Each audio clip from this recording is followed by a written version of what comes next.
नमस्कार, आप देख रहे हैं पॉलिटिकल आइडिया। मैं हूं प्रदीप कुमार। मित्रों, वंदे मातरम की रचना का ये 150वां वर्ष है और इस 150वें वर्ष के अवसर पर संसद में एक विशेष बहस का आयोजन हुआ।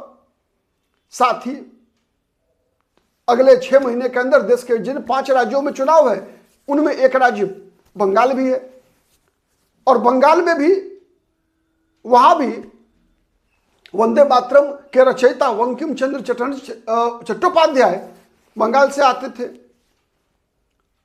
साथ ही जब बंगाल में चुनाव है तो निश्चित है कि चुनाव में कुछ मुद्दे भी होंगे और बंगाल से जुड़े मुद्दे होंगे, तो वंदे मातरम एक बड़ा मुद्दा बना। और इसीलिए चूंकि कहा जाता है जब वंदे मातरम पर संसद में बहस हुई तो प्रियंका गांधी ने कहा भी कि चूंकि बंगाल में चुनाव है इसीलिए वंदे मातरम पर बहस है। और साथ ही बंगाल में चूंकि चुनाव है तो राम जन्मभूमि और बाबरी मस्जिद भी मुद्दा बनता हुआ दिख रहा है। बंगाल में ममता बनर्जी की पार्टी के एक विधायक हुमायूं कबीर, जिनको की पार्टी से निकाल दिया ममता बनर्जी ने, तृणमूल कांग्रेस से निकाल दिया है, उन्होंने बाबरी मस्जिद बनाने की घोषणा की है मुर्शिदाबाद में उन्होंने उसका शिलान्यास भी कर दिया, पैसा भी वसूलना, चंदा करना शुरू कर दिया है उसके लिए। मतलब बंगाल में चुनाव है तो वंदे मातरम और बाबरी मस्जिद ये 2 मुद्दे बने। और जब इन दोनों मुद्दों पर संसद ने तय किया कि हम बहस करेंगे वंदे मातरम के मुद्दे पर और साथ ही चुनाव सुधार के मामले पर, उसी के पृष्ठभूमि में जो नेताओं के द्वारा बयानबाजी की शुरुआत सबसे पहले किया रक्षा मंत्री भारत के ठाकुर राजनाथ सिंह ने कहा कि जवाहरलाल नेहरू, क्योंकि मकसद तो अगले साल 5 राज्य का चुनाव है और उसमें बंगाल, असम जैसे राज्य हैं जहां पर कि ध्रुवीकरण के आधार पर ही भारतीय जनता पार्टी की संभावनाओं का द्वार खुलता है। तो राजनाथ सिंह ने कहा कि जवाहरलाल नेहरू बाबरी मस्जिद का निर्माण सरकार के पैसे से कराना चाहते थे, एक नया विवाद छेड़ दिया। और चूंकि राजनाथ सिंह को नरेंद्र मोदी इन सब कुछ मामलों में थोड़ा ज्यादा गंभीर राजनेता माना जाता है, एक बना हुआ है ऐसा, तो राजनाथ सिंह ने बड़ा विवाद खड़ा किया। उनका कहना था कि, और ये बातें जब बता रहे थे राजनाथ सिंह तो वो कोट कर रहे थे मनीबेन पटेल को। मनीबेन पटेल मतलब देश के पहले गृह मंत्री सरदार वल्लभ भाई पटेल की पुत्री मनीबेन पटेल को वो कोट कर रहे थे। तो जयराम रमेश ने संसद के गेट पर ही राजनाथ सिंह को घेर लिया और मनीबेन पटेल की डायरी, जिस डायरी को कोट कर रहे थे राजनाथ सिंह कि उस डायरी में लिखा हुआ है कि जवाहरलाल नेहरू ने बाबरी मस्जिद के लिए का निर्माण जो है भारत सरकार के पैसे से, सरकारी खजाने से कराना चाहते थे, तो वो डायरी के पन्ने जो है, मनीबेन की डायरी के पन्ने राजनाथ सिंह को सौंपा और उसका एक वीडियो क्लिपिंग भी जो है, विजुअल भी जो है वो प्रसारित हुआ। उन्होंने कहा कि आप पढ़ लीजिए इसको कि कहां मनीबेन ने यह लिखा है कि सरदार पटेल के हवाले से कि जवाहरलाल नेहरू बाबरी मस्जिद का निर्माण भारत सरकार के पैसे से कराना चाहते थे।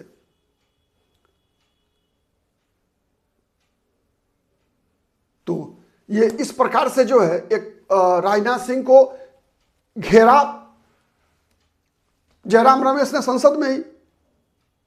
राजनाथ सिंह ने कहा कि भाई मैं तो गुजराती जानता नहीं हूं, मैंने अंग्रेजी उसका जो वर्जन है डायरी का उसको पढ़ा है, गुजराती मुझे नहीं आती।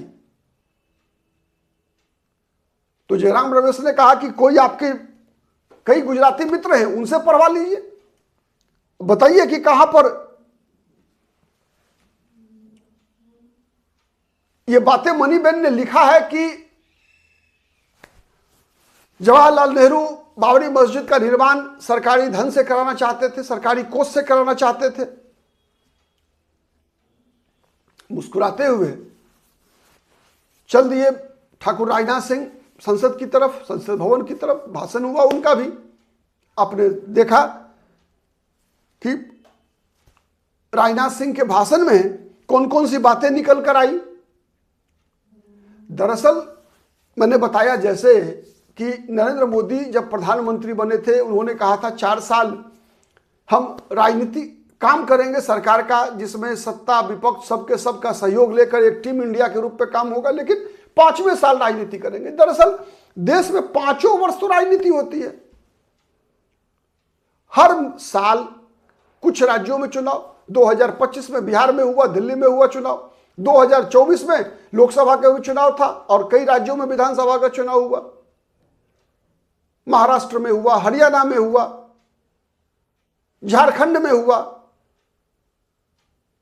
अब फिर 2026 में बंगाल में होना है, असम में होना है, केरल में होना है, तमिलनाडु में होना है, पुडुचेरी में होना है, फिर 2027 में गुजरात में होना है, उत्तर प्रदेश में होना है, पंजाब में होना है, फिर 2028 में फिर कर्नाटक का मैं प्रमुख राज्यों का नाम बता रहा हूं आपको। कर्नाटक में होना है, मध्य प्रदेश होना है, राजस्थान होना है, हिमाचल प्रदेश होना है। ऐसे ही चलता है अपना देश। और अब चूंकि भाषण की मर्यादा किसी भी दल के बीच बची नहीं है और जितने भी भाषण होते हैं, हर के पीछे सबसे पहला जो लक्ष्य होता है, एक वोट बैंक को टारगेट करना, एक अपना ऑडियंस सबका फिक्स हो चुका है। फिक्स ये नहीं करा पार्टी के आधार पर, फिक्स मुद्दों के आधार पर। किसी को एक वर्ग के लोगों के खिलाफ आपत्तिजनक बातें सुनना अच्छा लगता है, किसी को दूसरे वर्ग के खिलाफ आपत्तिजनक शब्दों का इस्तेमाल करना ज्यादा अच्छा लगता है। कोई नेहरू की आलोचना करके वोट की खेती करते हैं, कोई वीर सावरकर के नाम का उपयोग करके वोट की खेती करते हैं। जबकि दरअसल अगर हम देखें आजादी की आंदोलन में दोनों की भूमिका महत्वपूर्ण थी। जब कोई भी व्यक्ति अगर 40 साल 50 साल का जीवन अगर समाज को देता है अगर, तो निश्चित है कि उससे अगर 500 अच्छे काम होंगे तो 10-20 कुछ गलतियां भी होंगी उससे। दुनिया में कोई ऐसा व्यक्ति है जो ये दावा कर सकता हो कि नहीं वो 100% परफेक्ट है। ऐसे ही जब सार्वजनिक जीवन में रहे हो, चाहे वो जवाहरलाल नेहरू रहे हो, चाहे वो वीर सावरकर रहे हो, चाहे वो कोई भी उस स्तर का कोई भी चरित्र आप निकाल कर देखिए जिससे गलतियां ना हुई हो। अगर गलती नहीं होती तब तो फिर वो मैं भगवान भी नहीं कह सकता, क्योंकि हमारे यहां भारतीय सभ्यता में, भारतीय संस्कृति में माना जाता है कि भगवान से भी गलतियां होती हैं। मतलब यह होता है कि nothing is perfect in this world. दुनिया में कुछ भी 100% परफेक्ट हो ही नहीं सकता। व्यक्ति के अंदर हर वक्त, व्यक्ति ही नहीं बल्कि समाज, देश, समूह, हर के अंदर हर वक्त सुधार की गुंजाइश होती है। कहा जाता है ना कि अगर कोई व्यक्ति यह मान ले कि अब वो उसे सब कुछ आ गया, मतलब समझ लो कि उसका विकास बंद, उसका ग्रोथ बंद। तो ये तो भारत की संस्कृति है, हम जानते हैं। उसके बावजूद लगातार कोई जवाहरलाल नेहरू की आलोचना, और आलोचना स्वस्थ होनी चाहिए, इसमें कोई दिक्कत नहीं है, लेकिन नेहरू की नीतियों की आलोचना होनी चाहिए कि नेहरू से गलतियां कौन कौन सी हुई। इसका मतलब नेहरू के प्रति अनादर नहीं होना चाहिए। महात्मा गांधी के भी कुछ नीतियों की आलोचना हो सकती है। महात्मा गांधी या हर महात्मा गांधी के जितने भी फैसले हैं उन पे आप सवाल उठा सकते हैं, लेकिन सवाल उठाने का मतलब यह नहीं होना चाहिए कि महात्मा गांधी को आप देश विरोधी साबित कर दें। वीर सावरकर के कुछ फैसलों पे आप सवाल खड़ा कर सकते हैं कि ये काम नहीं बल्कि इसके बदले फलाना काम किया होता वीर सावरकर ने तो और अच्छा होता। लेकिन इसका मतलब वीर सावरकर के देशभक्ति पे अगर आप सवाल उठाते हैं तो मुझे नहीं लगता कि इस देश की मिट्टी में पैदा लेने वाला किसी भी व्यक्ति के अंदर अगर निष्पक्षता का भाव होगा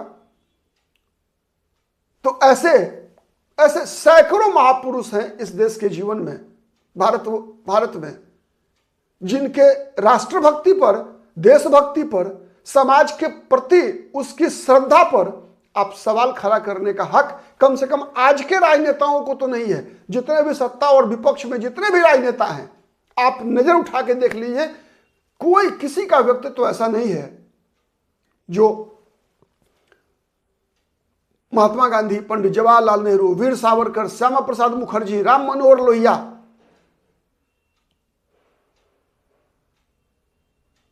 मदन मोहन मालवीय, ऐसे राष्ट्रीय नेताओं के चरित्र पर, उनके योगदान पर सवाल उठाए और सवाल यह करे कि नहीं, उसने तो देश विरोधी काम किया है, समाज विरोधी काम किया है, उनसे गलतियां हुई होगी, हर किसी से हुई होगी। मैंने बताया कोई परफेक्ट नहीं है। तो सबसे बड़ा सवाल यही है कि राजनाथ सिंह को घेरा जयराम रमेश ने, और अच्छे तरीके से विपक्ष और सत्ता पक्ष के बीच संबंध इसी प्रकार का होना चाहिए। यह आदर्श स्थिति होती है, न कि संसद का समय बर्बाद, संसद का पैसा बर्बाद होना देश की राजनीति के लिए अच्छा संकेत नहीं है। पत्रकारिता भी ऐसी होनी चाहिए मित्रों, मेरे अनुसार, जहां हमारी बातें जनता को समझ में आए, और जनता को समझ में इसलिए आए कि जनता समझकर उन बातों का एक जन दबाव राजनीति की जो वर्तमान पीढ़ी है उसके ऊपर निर्माण हो सके, बल्कि ऐसा नहीं हो कि हम एक तरफा भोंपू बन जाएं। होता है, माउथ पीस होता है, हर राजनीतिक दल का माउथ पीस है। तो हमारे आप जैसे सोशल मीडिया से जुड़े हुए लोग को माउथ पीस नहीं बनना चाहिए, चाहे वो भारतीय जनता पार्टी हो, चाहे वो कांग्रेस पार्टी हो, चाहे वो कोई भी क्षेत्रीय दल हो, उसका माउथ पीस बनने का अधिकार मीडिया को नहीं है। आज के लिए इतना ही, बहुत बहुत धन्यवाद।